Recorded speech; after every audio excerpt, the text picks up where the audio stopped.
Bonjour tout le monde, c'est Luc Elementix, j'espère que vous allez bien et aujourd'hui on se retrouve pour ma vidéo collection de mes poupées Ever After High qui a donc doublé de volume en 2 ans. Donc ce sera une vidéo assez courte, donc on va commencer tout de suite sans tarder avec ma première poupée Ever After High qui est donc Madelinateur de la collection basique.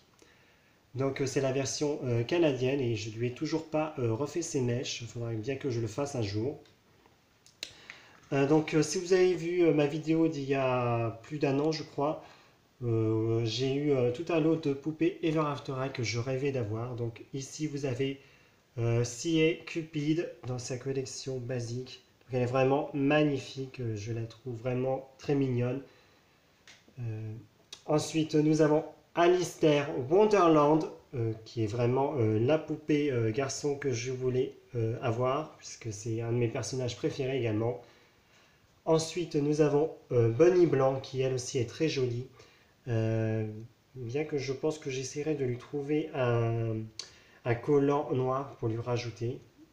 Ensuite, nous avons Kitty Cheshire, donc la fille du chat de Cheshire, qui est décidément très mignonne elle également.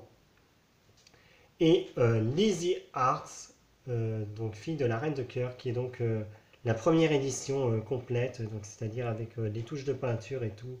Et c'est vrai qu'elle est vraiment, qu'elle a vraiment une allure royale comme ça.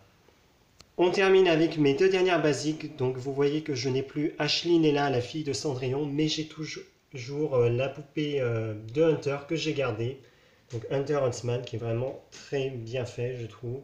Donc je cherche encore son porte-clés que je n'ai pas. Et la dernière basique que j'ai eue, donc c'est Michel Mermaid que j'avais trouvé pour 7 € à Carrefour et qui est vraiment super mignonne.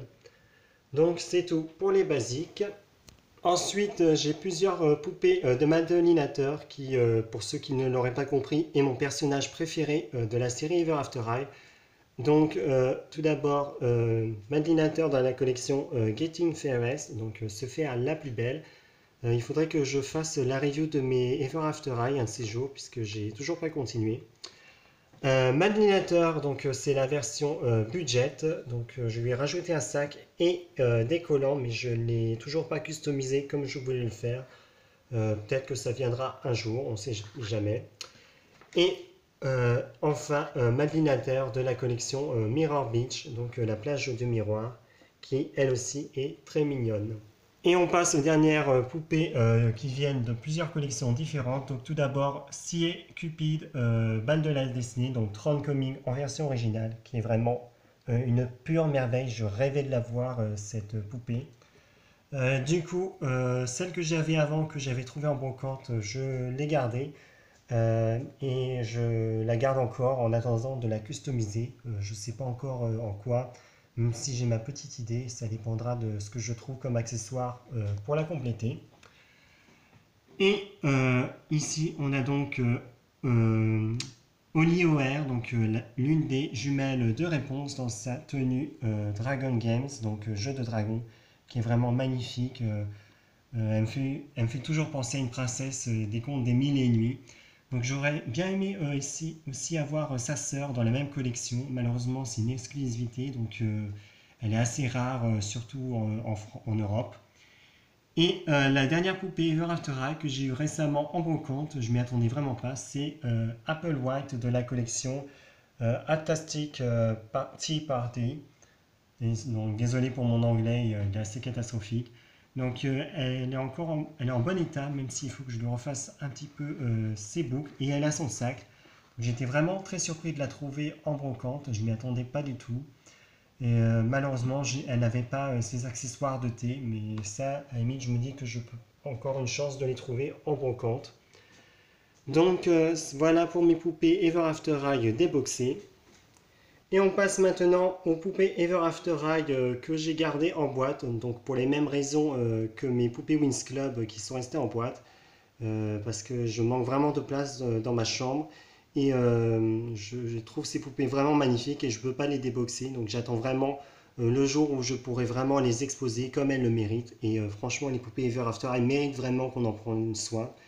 Donc tout d'abord, Madeline Hatter dans sa version basique, donc c'est la boîte française que j'avais acheté à Toys R Us pour 10 euros. Ensuite, Madeline Hatter à nouveau dans la collection Way to Wonderland. Donc pareil, je la garde en boîte et il faut dire que c'est une vraie merveille. Dans la même collection, j'ai également Lizzie Hart et Kitty Cheshire qui est vraiment une collection que j'adore. En fait, toutes les collections liées aux personnages du Pays des Merveilles, je les adore sans exception. Et ma dernière poupée, que j'ai eue par le biais d'une amie qui me l'a commandée sur internet, c'est Courtly Chester de la collection Way to Wonderland. Donc c'est une poupée spéciale. Et vu que c'est un personnage du Pays des Merveilles, vous pensez bien que je n'allais pas essayer de la trouver. Donc elle est vraiment magnifique. Et donc pareil, elle, je la garde en boîte. Donc vous voyez qu'elle a... la taille de sa boîte est légèrement plus étroite que celle des autres. Donc c'est plutôt bien. Voilà qui conclut donc ma vidéo collection de mes poupées Ever After High. J'espère qu'elle vous aura plu. Et je vous donne rendez-vous à très vite pour de prochaines vidéos sur ma chaîne. Au revoir.